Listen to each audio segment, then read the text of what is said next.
Masechet Yevamot Daf Samer Vav, on va commencer le nouveau Perek. Almana le Kohen Gadol, Gerusha v'Halutza le Kohen Ediot, Echnisa lo Avdei Milug ve'Avdei Tzon Barzel, Avdei Milug lo yochlu betruma, Avdei Tzon Barzel yochelu. Pour comprendre cette Mishnah, il nous faut deux introductions. La première, c'est qu'un Kohen qui normalement est le seul habilité à manger la terouma, eh bien, il donne le droit de consommer la terouma à tous ceux qui ont été acquis, achetés par le Kohen. Exemple, si un Kohen se marie, quand il se marie, eh bien, il a acheté son épouse, il a acquise, si on reprend le lachon des Hachamim, à Isha Niknit, Beshlosha Drachim. Même si elle était Bat Israël et qu'elle n'était pas habilitée à manger la terouma, mais du fait qu'elle a été achetée par le Kohen, eh bien, elle est habilitée à manger la terouma. Également, un Revet Kenaani, un esclave cananéen, une servante cananéenne, ils ont été achetés, acquis par le Kohen, eh bien, en effet, ils peuvent manger la terouma. On verra que même une bête qui mange des plantes, ce qu'on appelle karchiné terouma, elle mange des karchinim. Si c'est des karchinim de terouma, le Kohen a le droit de donner à sa bête des karchinim de terouma, puisque la bête lui appartient. On va voir que tout cela, on l'apprend du pasuk, ve Kohen ki ikne nefesh, kinyan kaspo, hu yochalbo, c'est-à-dire un Kohen qui acquiert une âme, c'est l'acquisition faite par son argent, eh bien, cette chose-là, c'est-à-dire une béhéma ou une personne qui a été acquise par le Kohen, telle que ses servantes, ses esclaves, telle que même son épouse, puisqu'il lui dit Ariat Mekudeshet li betabazo kedat Moshe d'Israël, il a acquise par le biais des Kiddushin, eh bien, elle est habilitée à manger de la terouma. Voilà le concept général. Maintenant, le Hidush, il sera dans le cas où la femme israélite, elle vient avec des avadim. Ça veut dire que son père lui a offert un reved ou une shifha. Elle arrive à la maison, comme dot en mariage, elle a reçu de son père Ravadim. Ce Ravadim, à qui ils appartiennent ces Ravadim? À la femme. Donc elle a acheté ces Ravadim, elle est propriétaire de ces Ravadim. Et son mari l'a acquise à elle. Donc le mari, M. Cohen, a acquis son épouse a acquis des Ravadim. Quel est le statut de ces Ravadim? Est-ce que, étant donné que ces Ravadim appartiennent à la femme israélite, qui elle a été acquise par le Kohen, est-ce que ces Ravadim-là sont habilités à manger de la terouma ou pas? Alors, on va parler maintenant de deux sortes de dot en mariage. Deux sortes de biens que la femme apporte avec elle dans le foyer conjugal. Il y a ce qu'on appelle Nirse Melug et il y a Nirse Tzon Barzel. Qu'est-ce que c'est que Nirse Melug? Meliga, c'est du plumage. Lorsque le mari épouse sa femme et qu'elle arrive avec des biens qui lui appartiennent, ça peut être des biens qui vont être plumés. Pourquoi est-ce que ça s'appelle Nirse Melug? Parce que ça ressemble à Meliga. Qu'est-ce que c'est qu'une Meliga? J'ai une poule, un coq. Après la shrita, je ne vais pas manger avec les plumes. Il faut plumer. Il faut déplumer la poule. Ça s'appelle Meliga. Les Chachamim ont employé ce verbe pour les biens immobiliers ou mobiliers que la femme apporte avec elle et qui seront utilisés par le mari. Il en aura l'usufruit, mais le foncier appartient à la femme.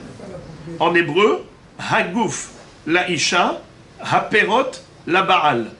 la femme est propriétaire du foncier et l'usufruit au mari. Maintenant, il existe un autre concept, c'est Nirset Son Barzel, des biens que l'on appelle un troupeau d'acier. C'est une façon de dire un bien qui ne va pas subir de dévaluation, de dépréciation monétaire. Ça s'appelle Son Barzel. C'est comme le fer qui ne subit pas d'érosion. Ainsi, le bien qu'elle a apporté avec elle comme dot en mariage ne subira pas d'impact économique. Elle aura une garantie comme si c'était un troupeau d'acier. Nirse, Son Barzel, des biens qui sont un troupeau d'acier. C'est l'appellation que les Chachamim ont donnée à tous les biens dont le mari tous les biens que la femme apporte avec elle et dont le mari va inclure dans la ketouba comme étant Nirse Son Barzel, pas Nirse Miloug. Nirse Miloug, Hagouf Laïcha. Le foncier reste à la femme. Et de ce fait, bien que le mari en profite, il a les pérotes pendant tout le vivant de son épouse, ou bien de son vivant à lui, tant qu'il mène une vie conjugale, alors il profite des biens de sa femme, il est plume, mais le foncier reste à elle. Si jamais il décède, elle récupère ses biens. Mais maintenant, si c'est bien, ou bien s'il divorce, elle récupère ses biens.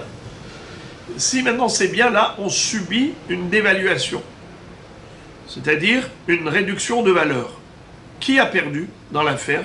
C'est lui ou c'est elle? C'est elle. Bravo. Nirset Son Barzel, elle ne va pas perdre. Pourquoi? Parce que Nirset Son Barzel, elle apporte des biens. Il y a des shamaïm. Shamaïm, ce sont des évaluateurs, des experts en matière d'évaluation. Ils viennent et ils estiment quelle est la valeur actuelle. Par exemple, ça coûte 1 million de shekels. Alors on écrit dans la ketouba, voilà, ce qu'elle a apporté, c'était 1 million de shekels. Si jamais il y a divorce ou décès, elle récupère 1 million de shekels. Im pihatu, pihatu lo. Et im hotiru, hotiru lo. Là, le mari, certes, il s'engage, mais il n'y a pas que des devoirs, il y a aussi des droits. Im pihatu, pihatu lo, c'est vrai. Si ça a perdu de la valeur, c'est pas hot. C'est lui qui va assumer pour compenser la perte de valeur de ses biens. Mais si ça a pris de la valeur, imitiaker, imhotiru, yoter, c'est lui qui gagne. Ça veut dire qu'il n'y a pas que des devoirs. C'est logique, c'est l'équilibre. Im pihatu, pihatu lo. Im hotiru, hotiru lo. Ça s'appelle Nirset Son Barzel. Alors maintenant, ce qu'on va étudier dans notre Mishnah, c'est le din de la femme qui a apporté avec elle 2 catégories de nechassim, de biens. Soit Nirse Meloug, soit Nirse Son Barzel. Des avadim comme cela, ou des avadim comme cela. Alors si c'est avadim Nirse Meloug, question, est-ce que le Kohen qui a épousé cette femme va pouvoir donner de la terouma à manger à ses avadim, s'ils sont Nirse Miloug et s'ils sont Nirse Son Barzel. Alors maintenant, ça c'est le contexte de la Mishnah. Maintenant on va parler de 2 cas de figure. Un mariage légitime et un mariage illégitime. Un Kohen qui a épousé une femme qui lui est interdite. Et cette femme interdite, elle est venue avec une dot en mariage, avec des biens. Par exemple, Almana, les Kohen Gadol. Grusha Halutza, les Kohen Ediot. Commençons. La Mishnah commence par dire Almana, les Kohen Gadol, si jamais le Kohen Gadol a épousé une veuve, ou bien Gerusha Halutza, les Kohen Ediot. Un Kohen Ediot a épousé une femme divorcée ou Halutza, Vechnisalo Abde Meloug, et elle lui a fait rentrer des avadim qu'on appelle Avde Nirse Miloug, Ve Avde Tzon Barzel, aussi des avadim de Tzon Barzel. Avde Miloug lo yochlu bitrouma. Avde Tzon Barzel yochelu. Les Avadim de Miloug ne mangeront pas de la terouma. Pourquoi, les amis? C'est logique. Vu que les Avadim ne lui appartiennent pas, bravo, le gouffre appartient à qui? À la femme. Alors ils ne pourront pas manger la terouma. Mais Avde Tzon Barzel yochelu. Avde Tzon Barzel yochelu. Mais si elle a ramené avec elle des Avadim qui sont Tzon Barzel, oui, ils mangeront. Et la Mishnah nous donne la définition. Veluhen Avde Miloug. Voilà ce qu'on appelle les Avadim de Miloug. Metu là. Veimotiru, otiru là. Si ces Avadim ont pris de la valeur, si ces Avadim sont morts, c'est elle qui a perdu. Et s'ils ont pris de la valeur, c'est elle qui a gagné. Afalpish ou Haya bimzonotam, arelu lo yochelu bitrouma. Bien que, en tant que mari, il s'engage à nourrir ses avadim à elle, mais malgré tout, c'est pas parce qu'il a le devoir de les nourrir qu'ils lui appartiennent. Puisqu'ils ne lui appartiennent pas, c'est pas ses avadim, ils ne mangeront pas de la terouma. Par contre, les nirsetzon barzel, oui, ve'elouen avdetzon barzel, imetu, metu lo, ve'imotiru, otiru lo. Voici ce que l'on appelle des Avadim de Tzon Barzel, c'est que s'ils sont morts, c'est qui aura perdu? Le mari. Veimotiru otirulo. Et s'ils ont pris de la valeur, c'est qui a gagné? Le mari. Ro'il vechayav beharayutan, arelu yochelu bitrouma. Puisque le Kohen a engagé sa responsabilité, que si jamais il perd de la valeur, alors lui, il se doit de dédommager. S'ils sont morts, lui, il se doit de dédommager. Alors, pour cette raison, ils ont le droit de manger la terouma. Il a le droit de leur donner la terouma. Juste d'abord, on va attendre un petit peu. Plus on va apprendre, plus vous aurez des notions et plus vous allez comprendre. Bat Israël, Sheniset le Kohen, Veichnisalo Avadim. Ben Avde Miloug, ou Ben Avde Tzon Barzel, Hare Elu Yochelu Bitrouma. Une Bat Israël. Donc ça, c'est déjà différent de ce qu'on a appris précédemment. Car quelle était la spécificité du cas précédent, du début de la Mishnah? Le mariage interdit. Bravo. Mariage interdit. C'était une veuve avec un Kohen Gadol. Une Groucha avec un Kohen Idiot. Donc c'était mariage interdit. Et malgré tout, Rabotai, si c'est Nirsetzon Barzel, c'est Moutar, qui mange la terouma, malgré tout. Mais pas Nirse Miloug. Et maintenant, on va parler d'un mariage qui est légitime. Bat Israël, Sheniset le Kohen, Vichnisalo Avadim, Ben Avde Miloug, Ben Avde Tzon Barzel, Arelu Yochelu Bitrouma. Là, vous arrivez à un hidouche extraordinaire. C'est que là, on te dit que non seulement les Avadim de Nirse Tzon Barzel peuvent manger la terouma, elle était quoi? Israélite. Elle a ramené avec elle des Avadim. Les deux catégories de Avadim ont le droit de manger la terouma. Pourtant, elle est israélite. Comment ça se fait? Hein? Il est légitime. Et alors? Mais pourtant, lui n'a pas d'engagement, lui n'a pas de responsabilité. Elle devient Cohen à part entière. Elle devient Cohen, mais si jamais elle divorce et qu'elle n'a pas d'enfant, elle redevient israélite. Donc ça veut dire que maintenant elle mange grâce à son mari. Alors, pourquoi ici on ne distingue pas entre Avde Miloug et Avde Tzon Barzel? Pourquoi est-ce qu'ici on dit que toutes catégories confondues peuvent manger la terouma? Je répète, elle est Bat Israël, son mari est un Cohen. Non seulement qu'elle-même peut manger la terouma, mais même ses Avadim.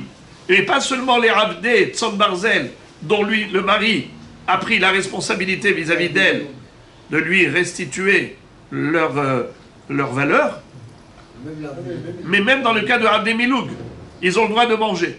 Alors que précédemment, qu'est-ce qu'on a dit? Qu'il y a une différence entre Avde Miloug et Avde Tzon Barzel. Quelle est la différence qui saute aux yeux? Quelle est la différence qui saute aux yeux? C'est qu'avant c'était un mariage illégitime, et là c'est un mariage légitime. Ça veut dire qu'avant on parle de Almana les Kohen Gadol, Grusha Halutza les Kohen Ediot. Là tu distingues et tu dis, si c'est des Avdei Tzom Barzel, ils peuvent manger. Si c'est des Avdei Melouk, ils ne peuvent pas manger. Tandis que si c'est un mariage légitime, alors dans ce cas-là, il n'y a plus de distinguo à établir.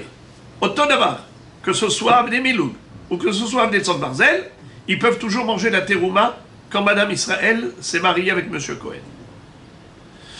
Maintenant, troisième cas de la Mishnah, ou Bat Cohen, Sheniset li Israël, Vechnisa lo avadim, Ben Avdei Milug, Ben Avdei Tzom Barzel, Hare elu lo yochelu bitrouma. Ça c'est plus facile.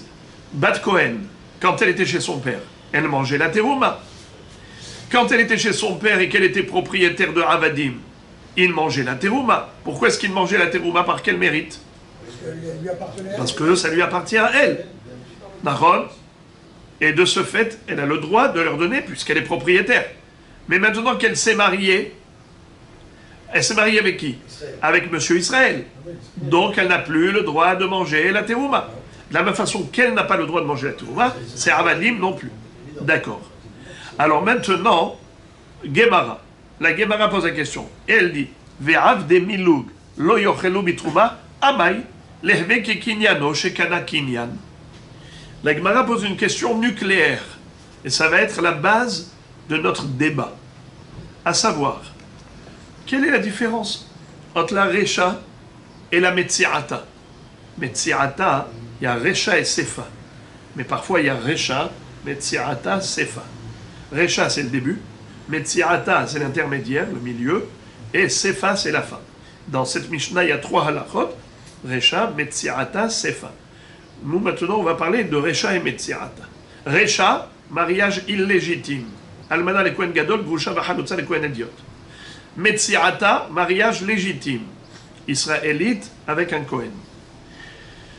Qu'est-ce que tu m'as dit dans la Recha? Une Almana le Kohen Gadol, Grusha v'Chalutza le Kohen Ediot. Qui est-ce qui peut manger la terouma? Vous savez que elle, Rabotai, elle, est-ce qu'elle peut manger?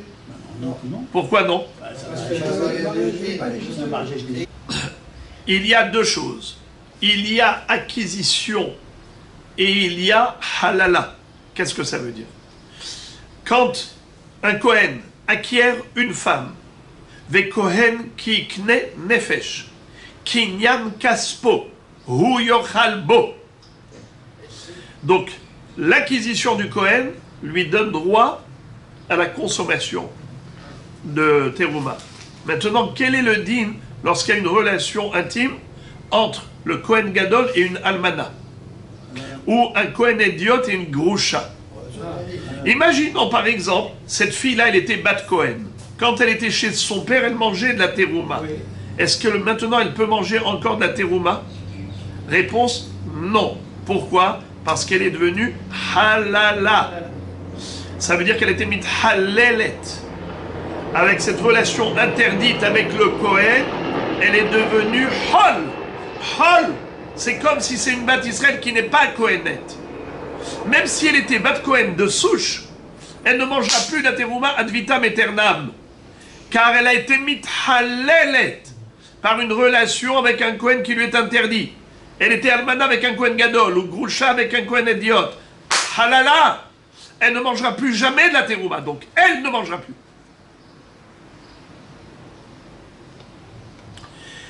Donc elle, c'est sûr que non. Alors, almana et Kohen Gadol, Grusha v'Chalutza le Kohen Ediot, Ichnisa lo Avdei Milug ve'Avdei Tzon Barzel, Avdei Milug lo yochlu bitrouma, Avdei Tzon Barzel yochelu. Pourquoi les Avdei Tzon Barzel, ils mangent? Puis elle ne mange pas. Pourquoi? Parce que lui, il a le droit d'en profiter. Si elle ne mange pas, pourquoi est-ce que eux mangent? Oui, D'accord. Mais il y a que elle qui est Ils halala. vont lui appartenir à lui, il va en profiter. Il va profiter des Tzon Barzel. Parce que Kiddushin Tofsim, on a dit. Parce qu'on a dit Kiddushin Tofsim. Alors, Il est responsable. vous rôdez autour de la bonne raison. Regardez ce que dit la Gemara. Ve'avdei milug lo yochlu bitrouma amai lehve kekinyano shekana kinyan. La question de la Gemara, elle est à l'envers. Elle n'est pas pourquoi les Nirset Tzon Barzel mangent. Les Avdei Tzon Barzel mangent. Au contraire, pourquoi les Avdei milug ne mangent pas? Et pourquoi la Gemara pose une telle question? La question de la Gemara, elle est la suivante. En fait, ce n'est pas parce que ces ravadim sont les ravadim de Madame Cohen qu'il faudrait qu'ils mangent la terouma. C'est pas ça la question. La question, elle est que ces ravadim sont l'acquisition de Madame Cohen. Et Madame Cohen, c'est l'acquisition de Monsieur Cohen. Vous entendez les tzadikim? Kinyan Kinyano. Répétez. Kinyan Kinyano. C'est l'acquisition de son acquisition. Monsieur Cohen a acquis une femme. Cette femme, elle a acquis des ravadim kenaanim. Ce Eved Kenaani peut manger la terouma parce qu'il est l'acquisition de l'acquisition du Cohen. Le Eved Kenaani, il est l'acquisition de la femme et la femme est l'acquisition du Cohen. Et d'où on apprend ça? Detania, minayin le Cohen, shenasa isha, vekana avadim, shiorlo bitrouma. La baraita, elle est longue. Elle nous enseigne les choses progressivement. D'abord, le concept général très connu, d'où sait-on qu'une femme israélite qui se marie avec un Cohen, elle peut manger la terouma. Minayin, les Cohen shenasa isha. Ou bien kana avadim, un Cohen qui a acheté des avadim dans le marché des esclaves. Chez Yochlo bitrouma, d'où sait-on que l'épouse ou l'esclave d'un Cohen peuvent manger la terouma. Shenema, vechohen, ki ikne nefesh, kinyan kaspo, yachalbo.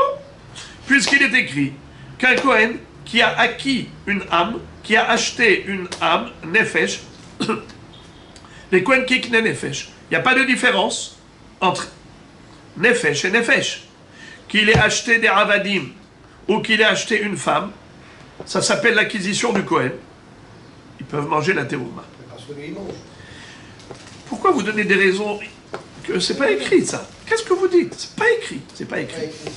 Pour l'instant, je dis comme ça. On n'a pas dit ça. Après, mais déjà on continue. Ominain le isha chez Kantar Avadim. Deuxième axiome de base. D'où sait-on qu'une femme bat Israël, mariée à un Cohen, qui a acquis des Avadim,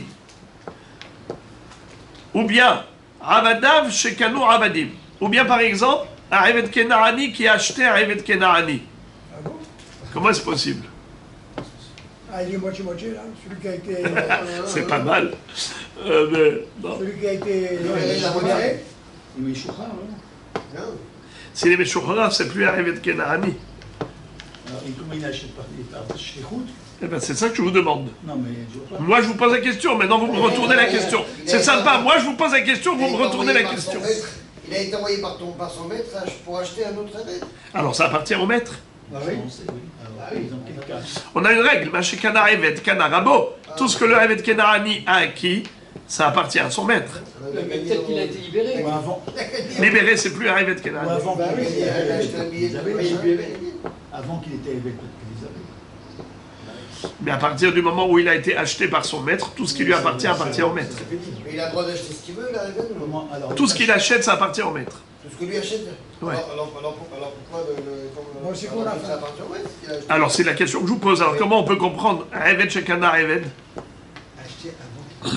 Comment est-ce possible qu'un Evet Kenaani acquiert un Evet Kenaani? C'est dans l'hypothèse où il y a un vendeur, c'est-à-dire, par exemple, un homme normal vient avec son Evet Kenaani et il dit au Evet Kenaani, je te le donne cadeau, mais à condition que ton maître ne puisse pas l'acquérir. Bien qu'en général, tout ce que le Evet Kenaani va acquérir de par lui-même, automatiquement ça va appartenir à son maître. Parce que indirectement, Mashekana Evet, Kana Rabo, mais il y a une exception. Si ce n'est pas que le Evet Kenaani a trouvé un objet et qu'il a pris, alors tu dis ça appartient automatiquement au maître. On parle qu'il y a ici un vendeur ou plutôt un donneur qui offre cadeau et qui dit, ce donateur-là, il lui donne le Evet Kenaani au Evet et lui dit, écoute-moi bien, Bah oui. je t'offre à toi Evet Kenaani, un autre Evet Kenaani, mais à condition que ton maître ne puisse pas acquérir mon Evet Kenaani que je te donne. Je te le donne que pour toi et pas pour ton maître. Et ça marche. Et ça Ça marche? Ça marche. Ça va. Pourquoi pas, pourquoi C'est comme ça. Alors maintenant, Est-ce que manger la trouma, la Braïta continue, elle dit Uminayin leisha shekanta avadim. Varavadav shekanu avadim. Et d'où sait-on que même l'épouse qui a acquis des avadim, comment l'épouse elle a acquis des avadim? Soit elle est venue avec, en tant que avdé miloug, soit qu'après, il y a quelqu'un qui vient et qui lui dit Madame, je t'offre à toi, Evet Kenani, à condition que ton mari n'en ait pas une part là-dedans. Bien qu'en général, Mashekanta Isha Kanabala, ce qu'une femme a acquis, ça appartient à son mari indirectement, mais moi je te donne cadeau à condition que ton mari n'ait aucune emprise sur le cadeau que je t'offre. Ça marche. Ou bien, Ravadav, Shekanu Ravadim. C'est Ravadim qui ont acquis des Ravadim. Comment? Quelqu'un lui a donné à Evet Kenani à condition que le propriétaire n'ait aucune part. Minayin Sheyochlu Bitrouma. D'où sait-on qu'ils ont le droit de manger la terouma? Le deuxième. Ça s'appelle deuxième degré d'acquisition. Déjà, premier degré d'acquisition, c'est écrit clairement dans la Torah. Vekohen kikne nefesh, kinyan kaspo yochalbo. C'est clair, net et précis. Mais là, le hiddouche, c'est quoi? C'est le kinyan du kinyan. Répétons, kinyan kinyano. Comment, par exemple, kinyan kinyano? Le révet de son révet Kenaani. Ou encore, le révet de sa femme. Sa femme, il a acquise. Sa femme a acquis un révet. Eh bien, Monsieur Cohen, de la même façon qu'il peut donner à manger la terouma à sa femme, il peut donner la terouma même à l'acquisition de sa femme. Au Havet Kenaani. De la même façon qu'il peut donner la terouma à son Havet Kenaani, il peut donner même au Havet Kenaani qui a été acheté qui a été acquis par son Havet Kenaani. D'où on apprend de la répétition de la Torah. Mais Kohen ki ikne nefesh, kinyan kaspo ou yochalbo. Pourquoi la Torah se répète? Tu aurais pu écrire mais Kohen ki ikne nefesh ou yochalbo. Pourquoi tu as répété le mot kinyan kaspo? Regardez ça. Shene emar ve Kohen ki ikne nefesh, kinyan kaspo ou yochalbo, kinyano shekana kinyan ochel. Répétons. Kinyano shekana kinyan ochel. Son acquisition qui a acquis une autre acquisition, même l'acquisition du deuxième degré, est habilité à manger la terouma. Fin de citation de Baraïta. Et là, la question émerge. La couchère de la Gemara sur la Mishnah, maintenant, elle est émergente. Qu'est-ce que dit la Gemara? Je n'ai pas compris la Mishnah. Pourquoi la Mishnah établit un distinguo entre Avdé Meloug et Avdé Tzon Barzel en disant que le Kohen qui s'est marié avec une almana, Kohen Gadol qui s'est marié avec une almana, ou Kohen Ediot qui s'est marié avec une Groucha, tu me dis que cette femme, quand elle a ramené avec elle des Avadim, alors ça dépend. Il y a des Avadim qui mangent la terouma, il y a des Avadim qui ne mangent pas la terouma. Si c'est des Avdé Tzon Barzel, puisqu'il a à Harayut, oui, il mange la terouma. Mais si c'est des Avdé Miloug, où il n'a que l'usufruit, mais le goût il est à la femme, il ne mangera pas la terouma. Le Réved ne mangera pas la terouma. Les Avdé Miloug ne mangent pas la terouma. Pourquoi pas? Mais pourquoi pas? C'est ça la question de l'Agmara. La malo. Pourtant, le Réved à qui il appartient? À la femme. Et la femme à qui elle appartient? À son mari. Donc c'est Kinyan, Kinyano ou Yochalbo. Pourquoi il ne mange pas? Exactement comme dans la suite, la Metsiata. Rappelez-vous, on avait dit, un Kohen qui épouse une femme cachère, lui il est Kohen, elle est israélite. Elle est ni almana ni groucha, tout va bien. Et elle se ramène avec des Avadim. On n'a pas établi un distinguo entre Avdé Miloug et Avdé Tzon Barzel.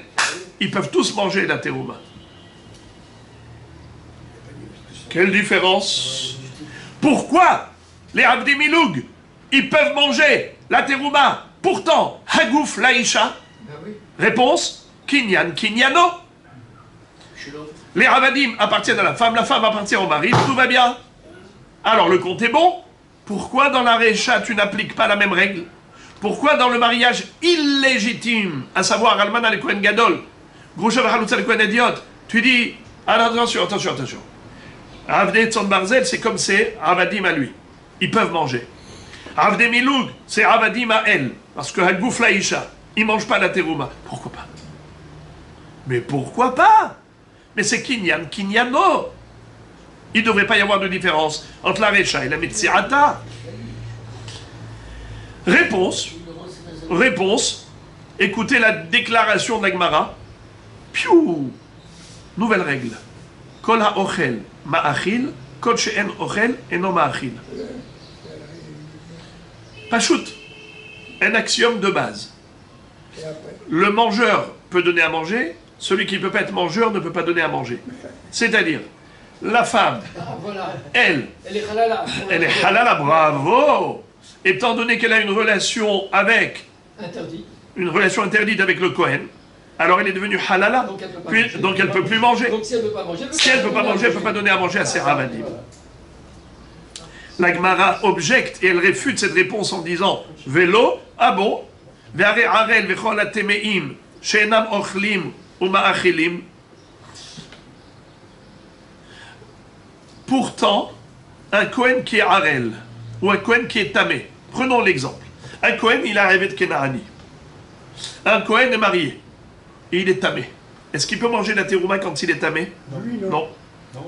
Est-ce que sa femme peut manger la terouma? Oui. Et pourtant, lui, il ne peut pas manger et elle mange. Ou bien, lui, il est harel. Il n'a pas fait la mila. Kol harel lo yochal bo, il n'a pas le droit de manger la terouma. Sa femme? Oui.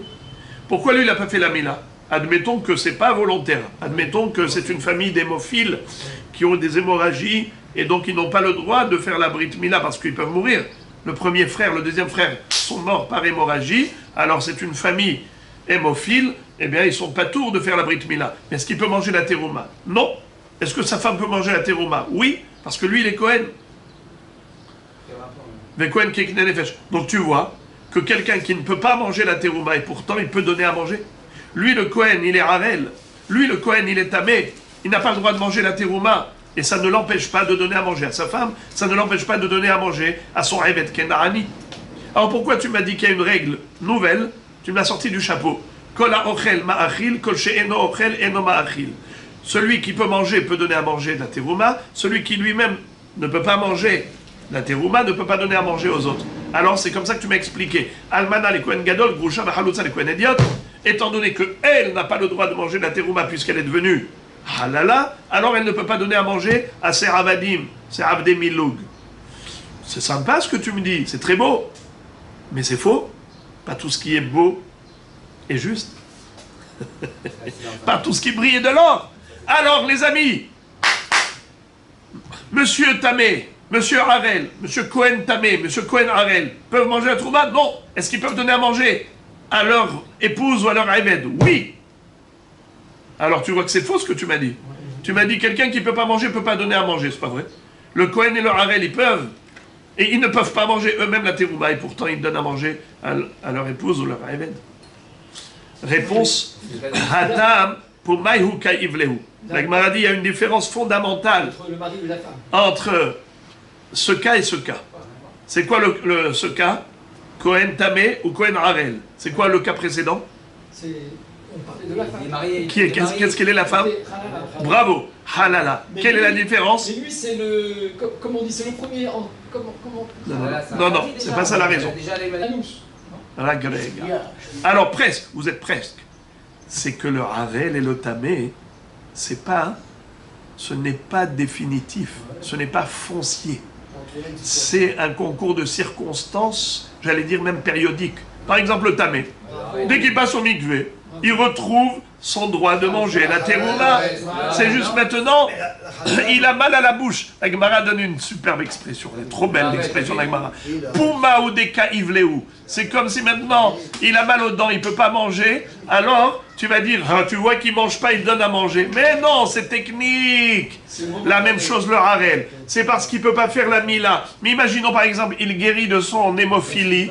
Imaginons par exemple, il y a un docteur qui donne un médicament et voilà, ils ne font plus d'hémorragie. Il n'y a pas de problème. Ce qui veut dire que l'exclusion de la terouma pour cet homme, elle est relative à un facteur étranger et non pas foncier. La halala, elle est définitivement exclue de la terouma. Donc, le corps de la halala est exclu. Tandis que là, c'est que la bouche du Kohen qui ne peut pas manger la terouma. Mais le Kohen lui-même, dans l'absolu, j'allais dire potentiellement, il est apte. Il y a le réel et le potentiel. Certes que réellement, le harel ne peut pas manger. Réellement, le tamé ne peut pas manger. Mais potentiellement, ils peuvent manger. Comment? Le tamé devient tahor, le harel devient maoul. Donc potentiellement, ils peuvent. Donc dans ce cas-là, puisque potentiellement il peut, sa femme ou son évêque peuvent manger la terouma. Ça s'appelle qui peut manger, peut donner à manger. Tandis que la halala qui même potentiellement ne peut plus manger la terouma, alors elle est exclue. Même potentiellement, alors elle ne peut pas donner à manger. Donc on reste sur cet axiome de base. La Gemara dit, mais pourtant, ve'are mamzer, she'eno ochel u'ma achil. Alors là, pour comprendre cette question, donnez-moi l'explication. Ve'are mamzer, she'eno ochel u'ma achil. Le mamzer, il ne mange pas et pourtant il donne à manger. C'est quoi ça? Le sens de la question de la Gemara est le suivant. C'est extraordinaire.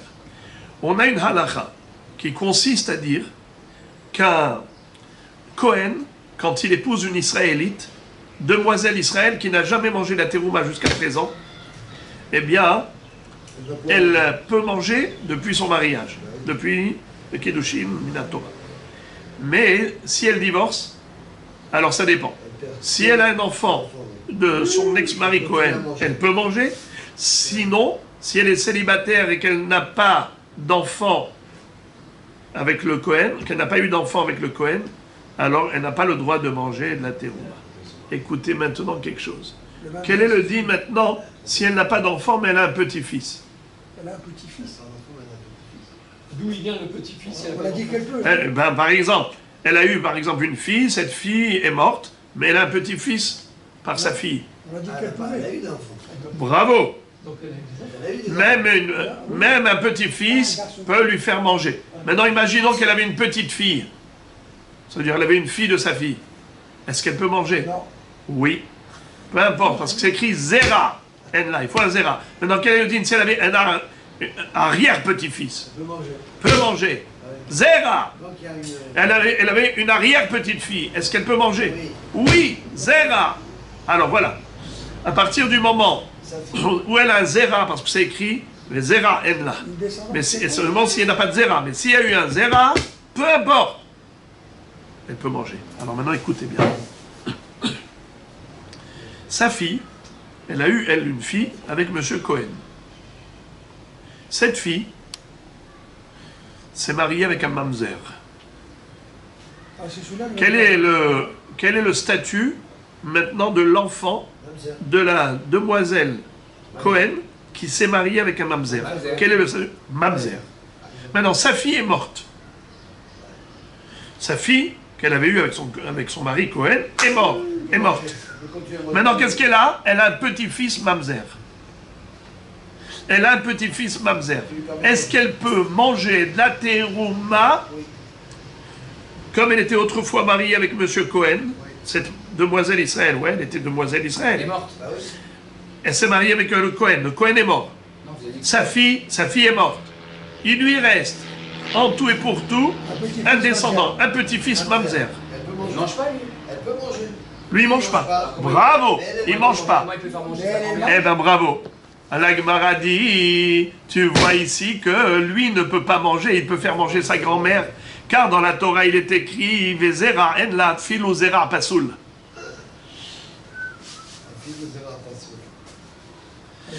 N'importe quel trait d'union, n'importe quel lien qui la relie à son ex-mari Cohen, même si c'est un zera pasoul, ça s'appelle qu'elle est liée à son ex-mari Cohen. Elle peut manger la terouma. Je ne sais pas si vous entendez ça. On aurait dû commencer par- Regarde, attendez. Quel rapport? Mais d'abord, je voudrais que vous compreniez le cas de figure. Répétez. C'est quoi le lien familial qu'elle a avec le Cohen, la grand-mère? Mais c'est Sa fille, la- Mais c'était son mari. Elle, Madame Israël, Oui, j'ai compris. était mariée avec M. Cohen. M. Cohen est décédé. Est-ce qu'elle peut manger la terouma, oui ou non? Ça dépend d'une règle. Si elle a des enfants avec lui ou des petits-enfants, oui. Si elle n'a pas, et s'il n'y a aucune trace, alors elle ne peut plus manger la terouma, n'est-ce pas? Alors maintenant, quel est le din? Si le zera qui lui reste de son M. Cohen, c'était un zera pasoul, comme par exemple un mamzer. Ce mamzer-là, est-ce qu'il peut manger la terouma? C'est pas un Cohen. Vadaï que non. Vadaï que non. Oui. Maintenant, est-ce qu'elle peut manger la terouma? Qui elle? La grand-mère Elle est de morte. ce mamzer. Elle est morte, Oui, Donc la mère aussi, alors. Elle est morte, la grand-mère. mais la mère, elle est morte. Avant qu'elle meure. Oui. Elle pouvait manger de la trauma? Non, parce qu'elle s'est mariée avec un mamzer. Alors comment elle peut pas manger, elle fait manger sa mère? Eh ben, c'est ce que je dis. C'est qu'à partir du moment où la grand-mère était mariée à Cohen, elle était mariée à Cohen. Qui était mariée avec un Cohen? Non, oh là là, vous avez tout perdu, encore une fois. Aouda. Madame Israël s'est mariée avec Monsieur Cohen. Est-ce qu'au moment du mariage, elle pouvait manger, Madame Israël, la terouma? Oui, très bien. Maintenant, son mari est mort. Est-ce qu'elle peut manger la terouma? Ça dépend. Enfant ou pas enfant? Très bien. Maintenant, elle a une fille. Une fille. Elle peut manger? Oui. Très bien. Maintenant, cette fille est morte. Elle peut manger? Non. Très bien. Si cette fille, avant de mourir, elle s'est mariée avec un mamzer. Et elle a eu un fils mamzer. Puisque le fils d'un mamzer est un mamzer. Si elle meurt, D'accord? On est d'accord, oui ou non? Répondez. Elle est morte. Alors, très bien. Maintenant, la fille est morte. Qu'est-ce qui reste? Le fils Un petit-fils mamzer, le mamzer. petit-fils mamzer. Est-ce que la grand-mère, qui était autrefois mariée à un Cohen, peut encore manger la terouma, oui ou non? Oui. Répondez avec par oui ou par non. Là, vous dites oui. Non. On a dit C'est le fait que je oui. dis, c'est ça la halakha. Là, vous avez rentré une notion supplémentaire. Vous avez... Alors la Gemara objecte, et elle dit, Ve'are mamzer, she'eno ochel ou ma'achil. Qu'est-ce que ça veut dire? Qu'un mamzer ne peut pas manger, mais il peut donner à manger à sa grand-mère. Comment est-ce possible? Imaginons par exemple, Madame Israël, demoiselle Israël s'est mariée avec un Cohen. Dès qu'elle s'est mariée, elle a le droit de manger la terouma. Mais si son mari est mort, elle a divorcé, est-ce qu'elle peut, elle, manger encore de la terouma? Oui ou non, ça dépend de sa situation. Si elle n'a aucune descendance avec le Cohen, aucune progéniture, eh bien, elle ne pourra plus manger. Des zera en là. Elle n'a pas de zera. Mais si elle a une progéniture avec son ex-mari, le Cohen, par exemple, elle a un enfant, ou petit-fils, ou arrière-petit-fils, eh bien, elle peut manger la terouma. Et le hidouche est que, même si cette progéniture, c'est une progéniture qui n'est pas cachère. Par exemple, elle avait une fille. Cette fille s'est mariée avec un mamzer. Et ils ont donné naissance à un enfant, qui est donc son petit-fils. Cet enfant, qu'est-ce qu'il est? Il est mamzer. Et pourtant, si la mère de ce mamzer est morte, et il ne reste plus qu'un mamzer dans le monde, eh bien, la grand-mère de ce petit mamzer peut manger la terouma. Pourquoi? Car ce mamzer, c'est le lien qu'elle a avec son ex-mari Cohen. Grâce à ce mamzer, elle peut manger la terouma. Pourquoi? Parce que la Torah dit Zera en la. C'est seulement s'il lui reste aucune descendance, aucune progéniture avec son ex-mari Cohen. Mais là, ce mamzer, d'où il sort? C'est le mamzer qui est le fils de sa fille. Et sa fille, comment elle a eu? Avec son ex-mari, le Cohen.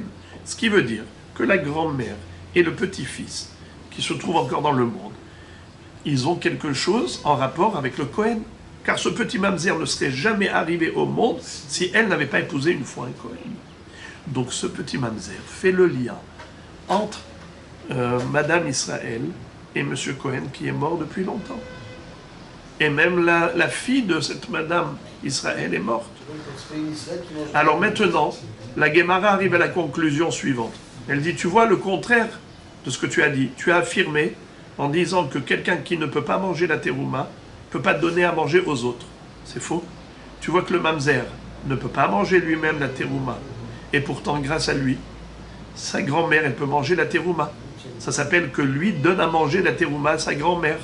Eno ochel ou ma'achil. Alors pourquoi tu m'as dit tout à l'heure qu'une femme qui est halala ne peut pas donner à manger à ses ravadim kenaanim la terouma parce qu'elle ne peut pas manger, elle ne peut pas donner à manger aux autres? Ce n'est pas vrai. Réponse. Amar Ravina, kinyan ochel ka'amar, kinyan ochel ma'achil, she'eno ochel eno ma'achil. Qu'est-ce que ça veut dire? C'est vrai qu'il existe une possibilité de quelqu'un qui ne peut pas manger, pourtant il donne à manger aux autres, la terouma, comme l'histoire du mamzer. Mais le mamzer, ce n'est pas un kinyan. le mamzer, c'est une progéniture. Tandis que la femme halala, c'est un kinyan. C'est-à-dire que comment est-ce qu'elle a eu le droit de manger de la terouma? Par son mari, parce qu'elle est la femme de Monsieur Cohen. Comme elle est la femme de Monsieur Cohen, ça lui donne droit à la terouma. Alors là, on te dit, attention, quand est-ce qu'un kinyan est ma'achil le kinyan? Vous vous rappelez kinyan, kinyano? Rappelez-vous, kinyan, kinyano. L'acquisition du Cohen mange la terouma. L'acquisition de l'acquisition du Cohen mange la terouma. Exemple, la femme, qu'est-ce qu'elle est pour Monsieur Cohen? Son acquisition. Elle a acheté des ravadim. Qu'est-ce qu'ils sont ces ravadim? L'acquisition de l'acquisition du Cohen. Bien, ils peuvent manger la terouma. Quand est-ce que l'acquisition peut donner à manger à l'acquisition? Quand est-ce que l'épouse, qui est l'acquisition du Cohen, peut donner la terouma à manger à ses ravadim kenaranim, qui sont son acquisition? C'est seulement si elle peut manger la terouma. Si le kinyan ochel, alors là, le kinyan ma'achil. Mais si le kinyan n'est pas ochel, le kinyan n'est pas ma'achil. Ça, c'est seulement quand ça passe par kinyan. Or, le mamzer, ça passe pas par kinyan. Ça passe par zera. Il y a un zera, elle peut manger. La grand-mère, elle a un petit-fils, peu importe, il soit petit-fils, mamzer, pas mamzer, ochel, pas ochel, l'homme est chané. Il y a un zera, la Torah dit, la dame qui s'est mariée une fois avec un Cohen, elle peut manger la terouma tant qu'il y a un zera dans le monde. Et ce zera, peu importe s'il est capable de manger ou pas. Même si elle a... Verava amar mideoraita michal achle. Lerabanan udegazru behu. Kede shetomar anieni ochelet. Avadai enan ochlin. Zonahi etzlo. Il karatele apuka. La Gemara donne une deuxième réponse, c'est Rava. La première réponse était Ravina, la deuxième c'est Rava. Il dit, tu veux savoir, en réalité, même dans le cas d'un mariage illégitime, comme le cas de la Récha, où c'est un Kohen qui a épousé une divorcée, ou un Kohen Gadol qui a épousé une veuve, c'est un mariage illégitime. En réalité, les Avadim de la femme, même Nirse Miloug, même les Avdim Miloug, auraient pu manger la terouma minatora. C'est qui les a disqualifiés? C'est les Hachamim. Pourquoi les Hachamim ont dit que ces Avadim n'ont pas le droit de manger? C'est parce que la Torah, parce que les Hachamim veulent pousser la femme à réclamer le divorce. Pour pas qu'ils restent ensemble, Be'isur. Pour pas qu'ils soient ensemble, Be'isur. Comment on fait pour pas qu'ils restent ensemble, Be'isur? Comment on fait? Alors on lui donne une mauvaise sensation, un problème de conscience. Lequel? C'est qu'elle se sente dédaignée, qu'elle se sente comme une prostituée. Comment ça? Il dit, mais attends, moi je suis marié avec lui, pourquoi je mange pas la terouma? Moi je mange pas, ok, mais Avadim à moi, pourquoi il mange pas la terouma? C'est comme ça que elle va dire, Zonahi etzlo, pourquoi c'est une prostituée? Alors on va lui dire, oui, madame, c'est un sourd, tu es une halala, maintenant réclame le divorce. Tu n'es pas bien dans ce foyer. C'est un foyer illégitime. Et c'est comme ça que Atele Apuka, il va la faire sortir de son foyer, il va la répudier en lui donnant un guet, parce qu'on ne veut pas encourager un mariage pareil. Donc répétons. Verava Amar Mideoraita Michal Achle. Ravadi Minatora, dans l'absolu, même les Avdim Miloug auraient pu manger la terouma. Pourquoi non? Les Rabanan ou des Gazrebéou, c'est que les Chachamim qui ont décrété que non. Pour quelle raison? Kedé chez Tomar, pour que la femme dise Ani eni ochelet. Moi déjà, on ne me donne pas à manger la terouma. Et pourquoi? Pourquoi pas, les amis? Qu'est-ce qui peut se rappeler pourquoi elle ne mange pas? Elle est halala. Avadai enam ochlim. Ces avadim non plus ne mangent pas. Zonahi etzlo. Elle va dire quoi? Il me prend pour sa prostituée et pas pour sa femme. Il karate le apuka. Et c'est comme ça que le Kohen va finir par lui donner le guet et on va séparer cette union interdite. Ravashi Amar, Gezerah Shemata Achil Harmita. Ravashi dit que Behemet Minatora, ils auraient pu manger, puisque c'est Kinyan Kinyano. C'est seulement les Hachamim qui ont décrété que non, de peur qu'elle va s'habituer à leur donner à manger la terouma du vivant de son mari, et elle risquerait de leur donner à manger la terouma même après la mort de son mari. Or, à ce moment-là, ils ne sont plus habilités à manger la terouma. La Gemara réfute cette réponse. Elle dit la merata bat Israël sheniset le Kohen lota achil gezera shemata achil leachar mita. Dans ce cas-là, tu remets en cause toute la halakha de la femme. La femme, quand elle a des ravadim, une femme légitime, quand elle amène avec elle des ravadim, qu'est-ce qu'on a dit? Les ravadim peuvent manger la terouma, que ce soit Avdé Miloug ou Avdé Tzon Barzel, à partir du moment où c'est un mariage légitime. Pourquoi est-ce que tu permets, même dans un cas où c'est cachère, pourquoi est-ce que tu permets aux ravadim de manger? Mais pourtant, tu devrais dire, si elle leur donne à manger du vivant de son mari, peut-être qu'elle va leur donner à manger encore, même après la mort du mari. Pourquoi tu ne crains pas cela?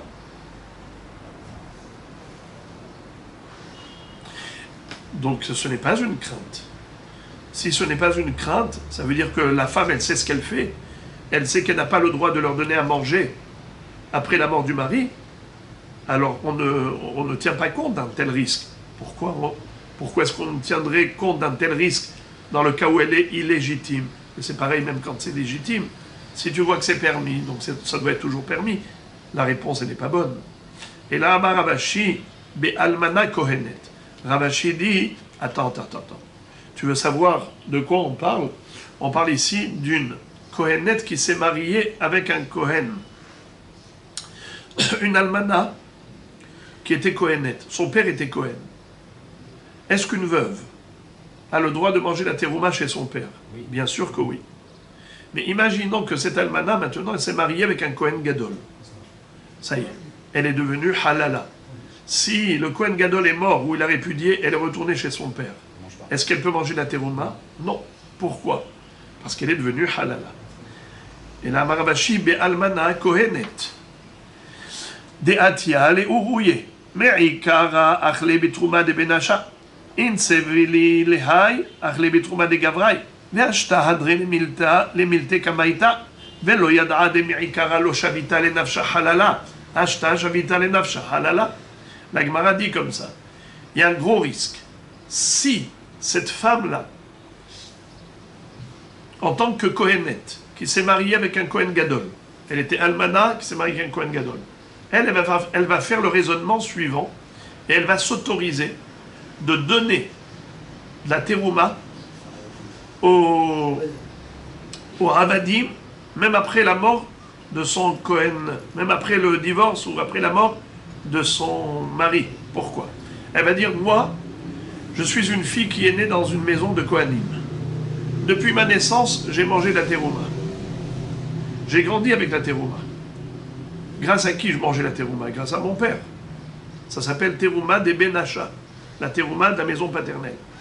Ensuite, elle s'est mariée avec qui? Je me suis marié avec un Kohen Gadol.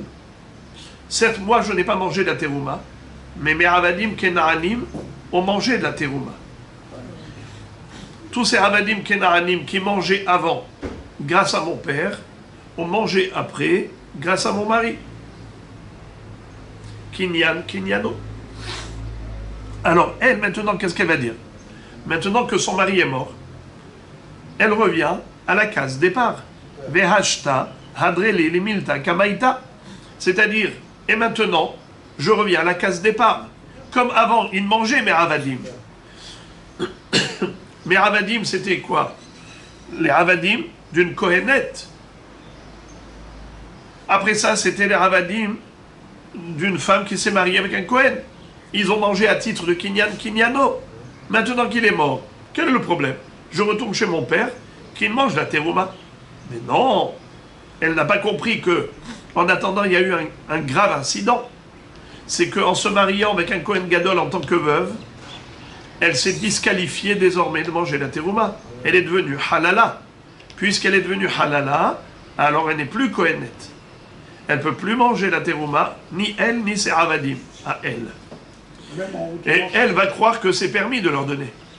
Elle va croire qu'il est permis de leur donner à manger la terouma. C'est pour ça que les Hachamim ont dit, non, non, non, il ne faut pas donner au avadim de cette femme, ni du vivant de son mari, ni après la mort du mari.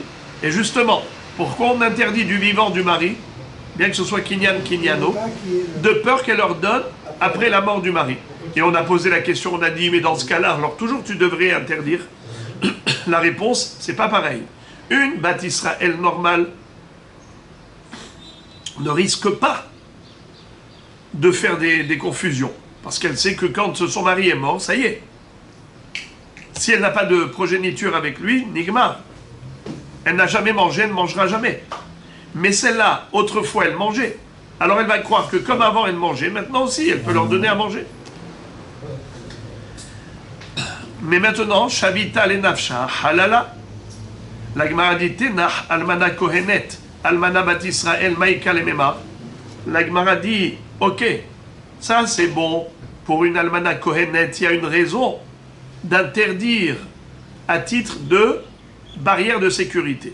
Hachamim ont établi une barrière de sécurité. Ils ont dit, même si le Kohen est encore vivant, faut pas donner au avadim, abdemiloug de la femme, la terouma, de peur qu'elle continue de leur donner à manger la terouma, même après la mort de son mari.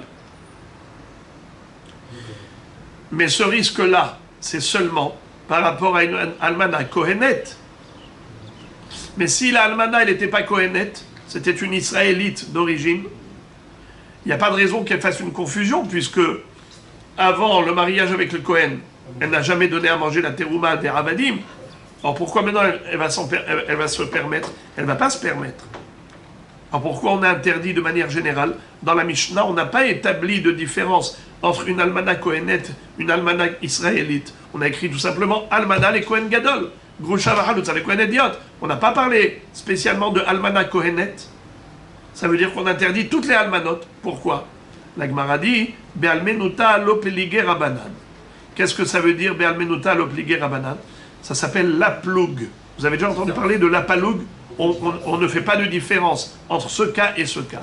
Si déjà Hachamim ont décrété l'interdiction de donner à manger la terouma au Avdemiloug, on ne va pas établir de distinguo entre une almana qui était autrefois kohenet ou une almana qui était autrefois israélite. L'homme est chané. On ne donne pas au Avdemiloug la terouma, point à la ligne, comme ça il n'y aura pas de confusion possible. Et le sujet est terminé. Maintenant, la Gemara va parler du Nirsetson Barzel. Vous vous rappelez, c'est quoi Nirsetson Barzel? C'est lorsqu'une femme apporte comme dot en mariage des biens. Ces biens-là, qu'ils soient mobiliers ou immobiliers, ce sont des biens qui peuvent être ce qu'on appelle Nirse Meloug, Hagouf Laïcha vers Perot Labaal. Le foncier appartient à la femme et le mari n'a que l'usufruit. Ou bien ça peut rentrer dans le cadre de Nirsetson Barzel. C'est-à-dire que le mari dit, je m'engage à ce que si jamais un jour il y a séparation, eh bien, tu pourras récupérer tous tes biens, mais en plus de cela, c'est que tu vas récupérer la valeur. C'est-à-dire quoi? Si par exemple aujourd'hui ça coûte 1 million de shekels, je m'engage à ce que tu touches 1 million de shekels. Après ça peut baisser de valeur, toi tu auras ton million.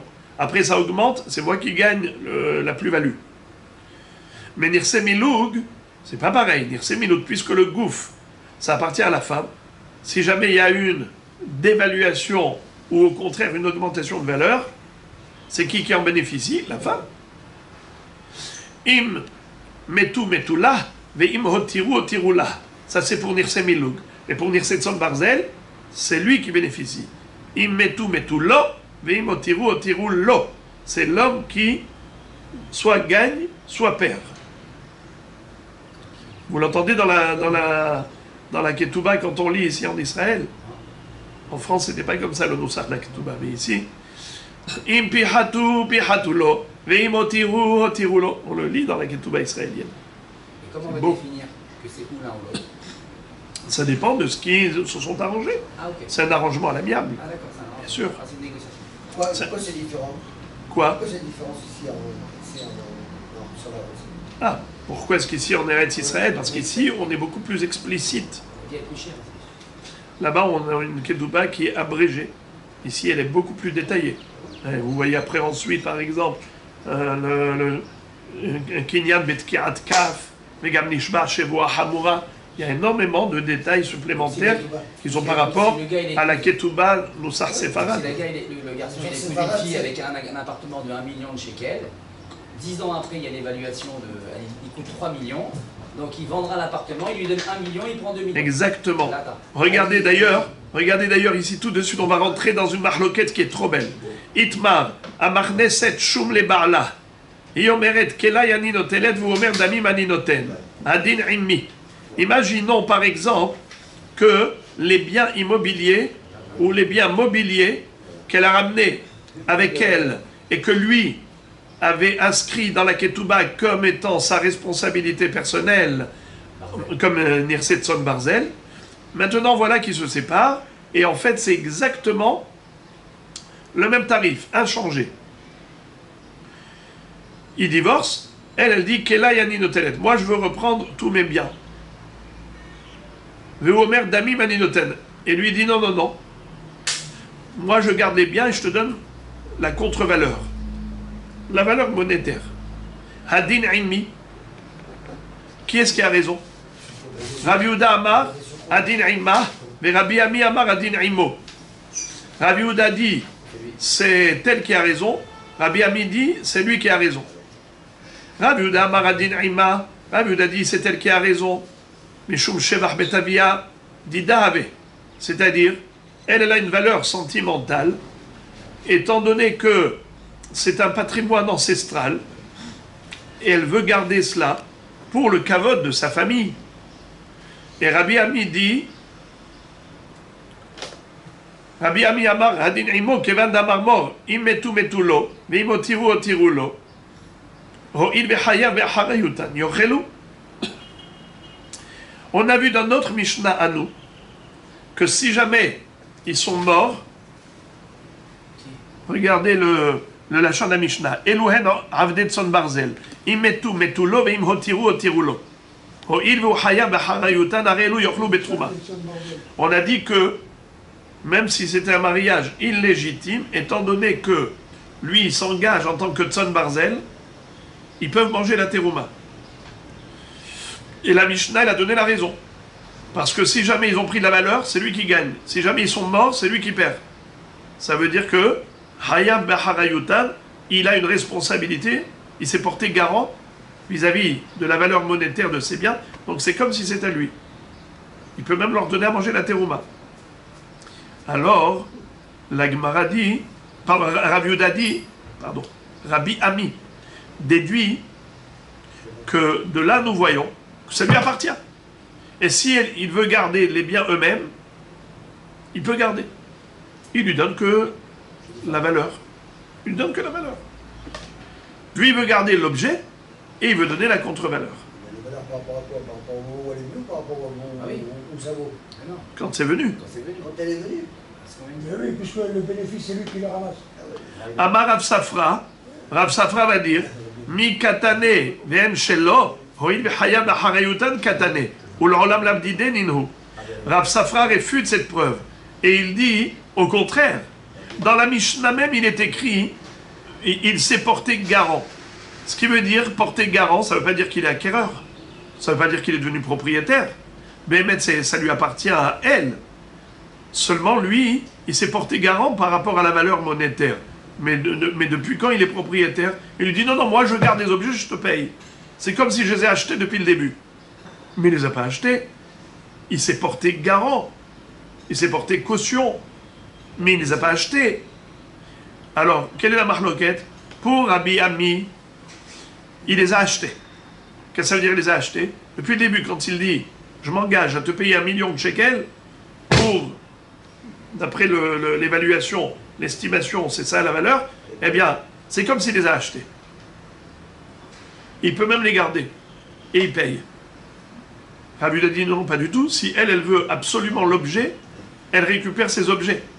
Parce que toi, ce que tu as fait, c'est juste un engagement par rapport à la contre-valeur. C'est comme une garantie. Tu t'es porté garant.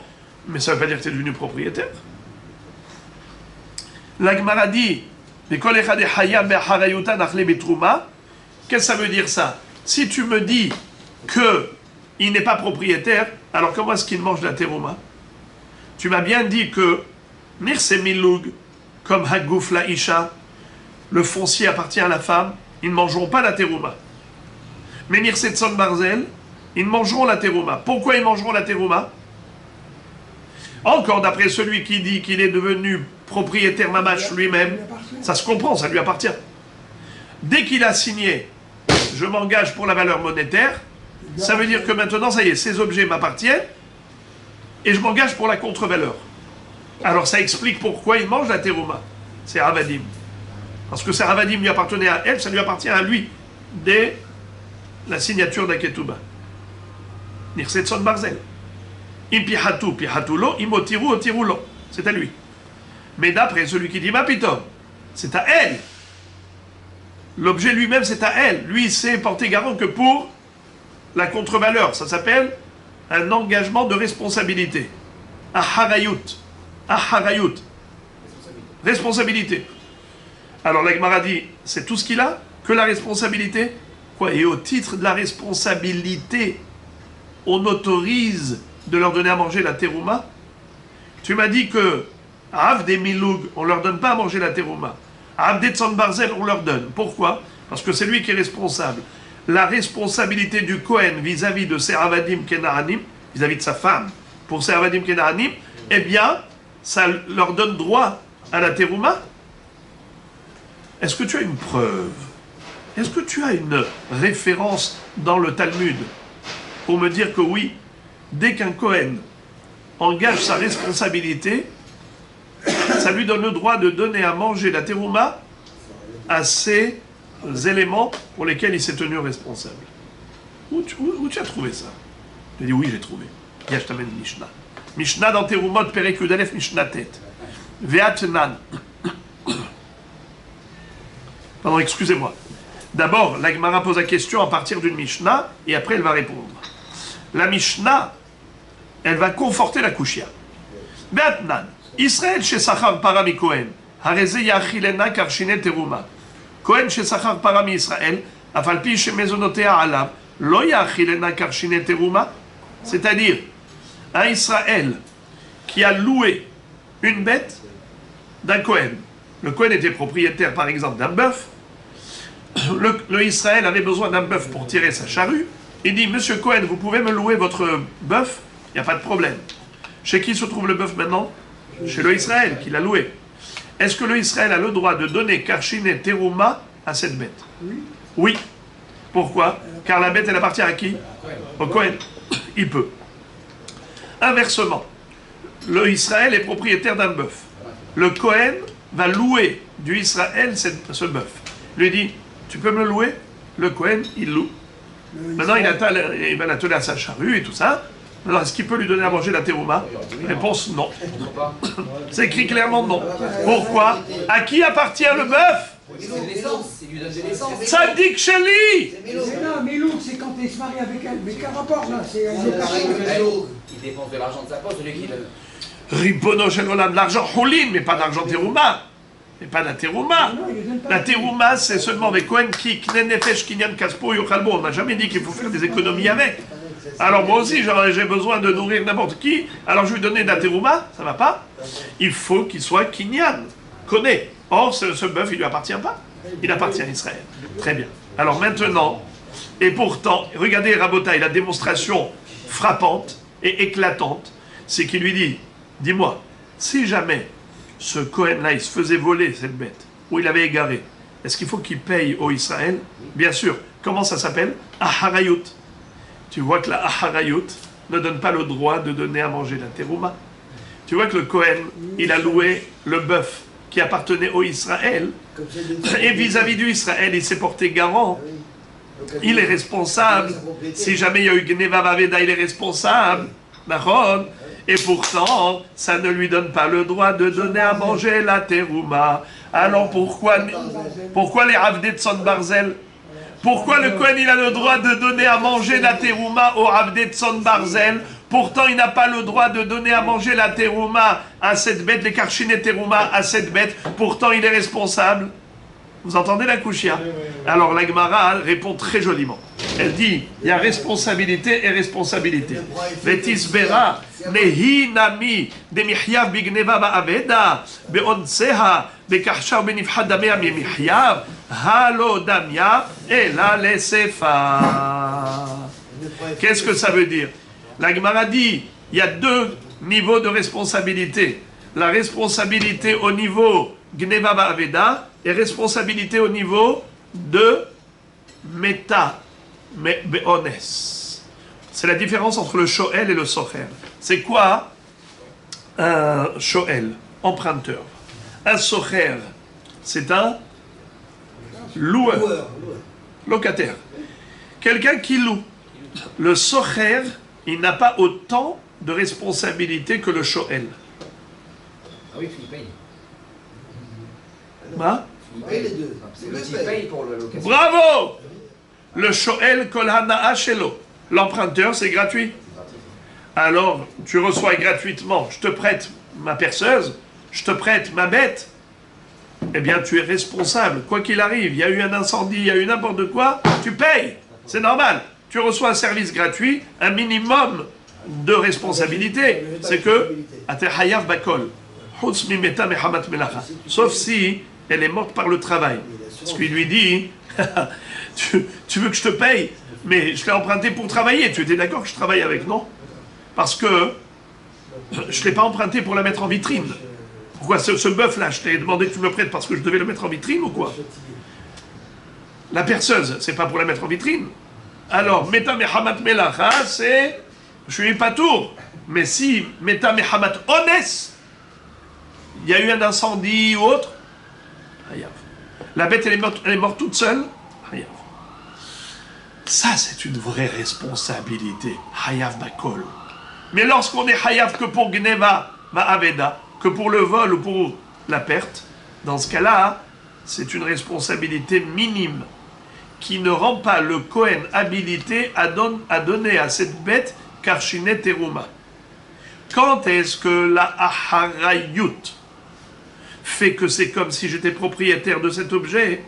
C'est seulement si c'est une Aharayut Shlema. Par exemple, les Avdei Tson Barzel. Quand il s'est marié avec cette femme et qu'il a signé sur la Ketouba que Nirset Tson Barzel, quoi qu'il arriverait à ces Avadim, lui s'engage à payer la contre-valeur. Puisqu'il s'engage à payer la contre-valeur, c'est comme si ça lui appartenait. Voilà pourquoi, en effet, ils vont pouvoir manger la terouma. Mais pas quand c'est juste Gneva Vaveda. Regardez encore une fois. Vetis Bera, tu penses que c'est comparable? Nei Namid Mihyav. Bigneva Vaveda, Beonseha. Bekahsha ou Benifhadamea Mihyav, est-ce que le Socher, il s'est engagé pour tous les dégâts, pour tous les dommages, uniquement pour Gneva Aveda, que pour le vol ou la perte? Mais Beonseha, si jamais il y a un cas de force majeure, ou bien Bekahsha, ou bien si jamais la bête elle a maigri, ou bien Benifhadameha, ou bien la bête elle a perdu de la valeur, mais Mihyav, est-ce que le locataire, il est hayab de payer? Pas du tout. Alors que Nirset Tson Barzel, le mari, il s'engage à payer à sa femme, coûte que coûte, quoi qu'il arrive, à filo be'ones. Im pihatu, pihatulo. Im metu, metulo. Veim otiru, otirulo. Halo damia il a les sefa. Si déjà tu cherches une référence pour comparer les Avdei Tson Barzel à quelque chose du même type, voilà à quoi il fallait comparer. Ce qui est écrit dans la Sefa, dans cette Mishnah de Masechet Trumot, Israël chez Sham Parami Kohen. Lo yachilena karshine teruma. C'est-à-dire, imaginons qu'on a fait Shuma. Vous savez c'est quoi Shuma? Évaluation. Une expertise pour savoir, pour fixer la valeur. Le Israël, au moment où il a loué, il a dit au Kohen, écoute-moi bien, la para que tu me loues, je m'engage à te payer pour tout dommage, même au-delà de la responsabilité générale d'un sofer, au-delà de Gneva Aveda, c'est-à-dire même si jamais il y a eu une situation qui était indépendante de sa volonté. Par exemple, Nifhad Damia, elle a maigri, elle a perdu de la valeur. Ou bien au marché, elle a perdu de la valeur. Moi, je m'engage à te rembourser la valeur coûte que coûte. Combien ça coûte aujourd'hui? Ça coûte 10 000 shekels, je te paye 10 000 shekels, tout risque. Eh bien, à partir du moment où il s'engage pour tout risque, à qui ça appartient maintenant? À qui? Au Israël. Et donc, même si elle appartenait au Kohen, il ne donnera pas Karchinet Teruma. Et inversement, Aval Kohen Shesham Parami Israël, Yachilena Karchinet Teruma. L'inverse est valable aussi. C'est-à-dire que si c'est le Kohen qui a loué la bête qui appartenait à Israël, normalement il n'a pas le droit de lui donner Karchinet Teruma. Mais si Sham, c'est quoi Sham? Shamaï, Shuma, bravo, il a fait expertiser la valeur et il s'est engagé pour la valeur. Alors dans ce cas-là, c'est comme s'il en est propriétaire et le Kohen peut donner la terouma. C'est magnifique. Je ne sais pas si vous voyez combien c'est beau. C'est exactement l'histoire de Avdetson Barzel. Puisqu'il y a eu Aharayut, il a la possibilité de leur donner à manger de la terouma parce que c'est comme propriétaire.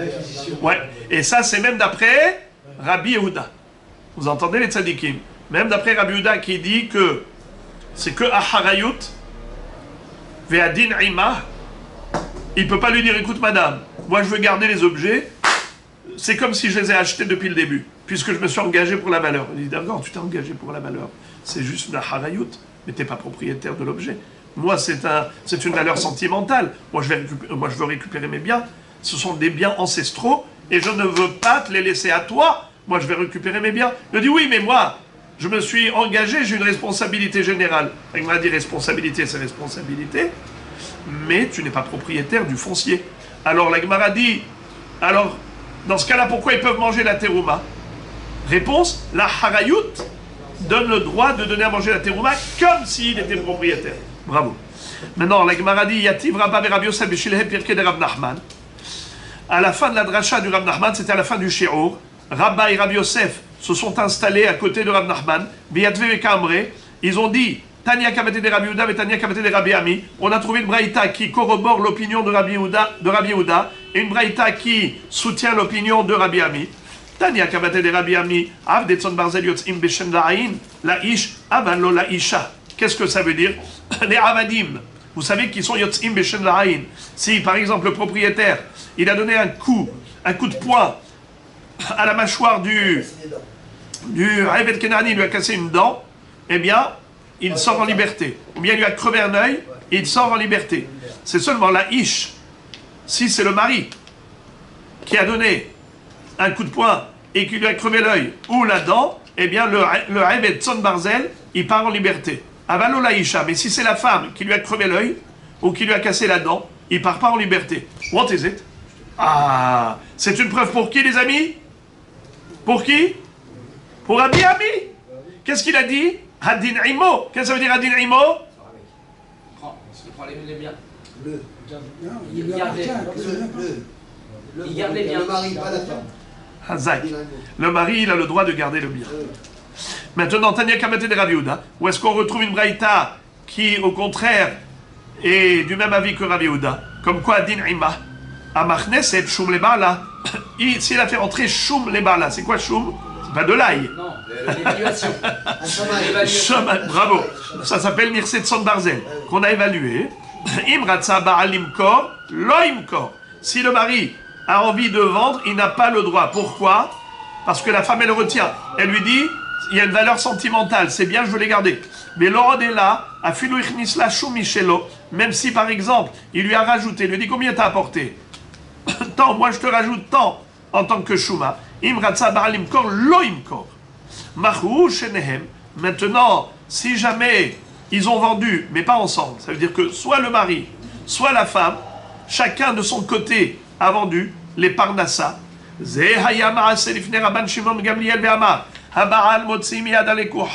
Les acheteurs n'ont aucun pouvoir, après la mort de la femme, le mari peut aller voir les acheteurs, il leur dit « Votre achat est caduc.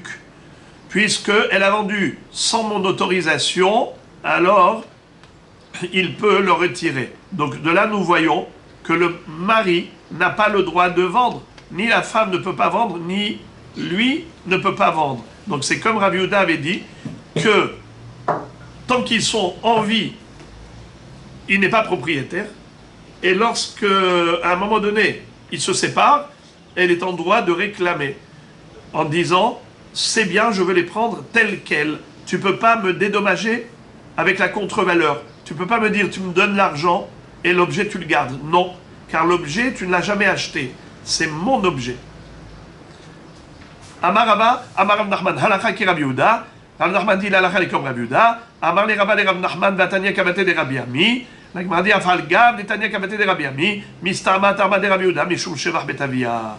La Gemara dit pourquoi on préfère être posek la halakha comme Rabbi Yehuda, parce qu'il a donné une raison qui est plus logique. C'est l'histoire de la valeur sentimentale. Il n'y a pas que la valeur monétaire qui compte, il y a aussi le fait qu'elle a un kavod de récupérer les biens ancestraux, et quand il y a eu séparation entre elle et son mari, elle revient à la maison, pas avec une main devant, une main derrière, même si elle a l'argent. Mais elle veut le bien lui-même, c'est pour le kavod de la famille, Shevach Bet Avia.